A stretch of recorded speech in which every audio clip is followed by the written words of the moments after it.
դուք որպես ընդդիմություն եք այդպեսին։ Մինչև հիմա չեք տվել են բանի մարդու Աջապայանի հարցազրույցը երկիր մեդիայում չկա։ Ինչ եղավ Աջապայանի հարցազրույցը։ Դուք որպես ընդդիմություն եք այդպեսին ժողովուրդ։ Որպես ընդդիմություն եք դուք բանը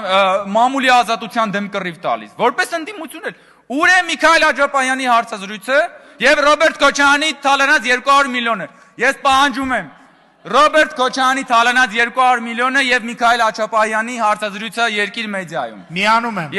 Ես հասկանում եմ, որ ձեր մոտ ծիծաղը կոմպենսացնում է այն ամոթը, որ հիմա դուք զգում եք, որովհետև այն որ դուք նստել եք եւ այս աթոռների վրա նախավերջին մոհիկանների պես բան եք անում, լսում եք այս ելույթը, էլի գնահատելու բանը։ Բայց մի հատ հիշեք էլի ձեր իշխանության տարիները, ժողովուրդ։ Հիշեք ընդհանրապես կար ազատ մամուլ, թե չկար ազատ մամուլ։ Հիմա ինչ բանը, վաքսի վրի մեյմուն կա, իրան դրելա լրագրողի տեղ։ Գալիս են, բան, վարչապետին ինչ հարցեր ասես տալիս են, իրենց ներկայացնում են որպես Պրոմեթեյս, որ բանը ողջախոհության եւ ազատության ճրակը սենց վերցրել են, եկել են, բան։ Ձեզ միջանցներում այդպիսի եւ ոչ միայն այդպիսի լրագրողներին ձեր գործընկերները սպառնում էին ծնոտը ջարդել։ Շմայց ընդհանրապես ասում էր պետք է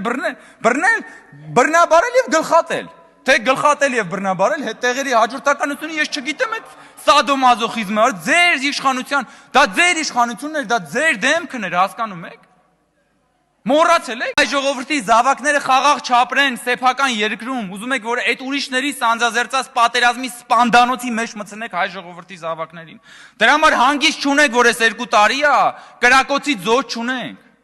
Երբ որ Տիկին Գալստյանը այստեղից ասում է, այդ որ խաղաղության մասին եք խոսում, այդ այն խաղաղության մասին եք խոսում, Տիկին Գալստյան, որտեղ որ 2 տարի կրակոցից մարդ չի զոհվել, եւ դուք էլ որպես ողբերգության մունետիկներ չեք եկել այս ամբիոնից բան արել, լացուկոց կապել, ասել, վայ, մենք կործանվեցինք, այս իշխանությունը մեզ տանում է պատերազմի։ Պատերազմեր ասում եք իշխանությունը մեզ տանում է պատերազմի։ Խաղաղությունը ասում եք իշխանությունը տանում է մեզ պատերազմի։ Դուք հասկանում եք, դուք այնքան եք մոլորվել սեփական ստերի հորձանուտում, որ դուք սկսել եք ինքներդ ձեզ մարսել, հասկանում եք, դուք ինքներդ ձեզ մարսում եք, այսինքն որպես քաղաքական ուժ, որպես ընդդիմություն, եւ դուք հեսա կվերջանաք։ Դուք ինքներդ ձեզ կուլ եք տվել եւ մարսում եք։ Մեկ արժեքների բախում է այսօր մեր երկրում, այո, ճիշտ եք ասում, այդ մեկը ճիշտ եք ասում, այսօր մեր երկրում արժեքների բախում է։ Մի կողմում են արժեքն է, որտեղ որ պետության ղեկավարը դուրս է գալիս փողոց ուղիղ եթերով, շփվում է իր քաղաքացիների հետ, բանավիճում է իր քաղաքացիների հետ, հետո անգամ ներողություն է խնդրում իր քաղաքացուց։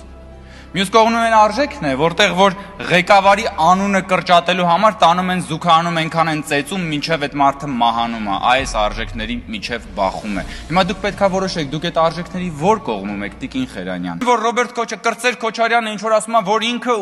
այն կինը ունի Ղարաբաղցի կինն ունի իր աջակցությունը եւ այլն ինչ որ մելամաղձոտ տեքստեր է ասում։ Բա որտես մելամաղձոտ տեքստ եք ասում, առաջարկս կրկնում եմ, նախորդ տարի կառավարությունը վարկ վերցրեց, որպեսզի Ղարաբաղից բռնի տեղահանվածների բնակարանային կարիքները հոգա, $220 միլիոն վարկա վերցրել։ Ռոբերտ Քոչյանից ձեր ընտանիքից Կրծեր Քոչարյան։ Այսօր դատախազությունը համարյա նույնքան $200 միլիոն թալան է պահանջում։ Այդ $200 միլիոնից քանի միլիոն դոլարն եք տալու Ղարաբաղից տեղահանվածների բնակարանային կարիքները հոգալու համար։ Եկեք հրապարակային ասեք, ինչքանն եք տալու, թե մենակ խոսելով եւ մելամաղձոտ տեքստեր ասելով է։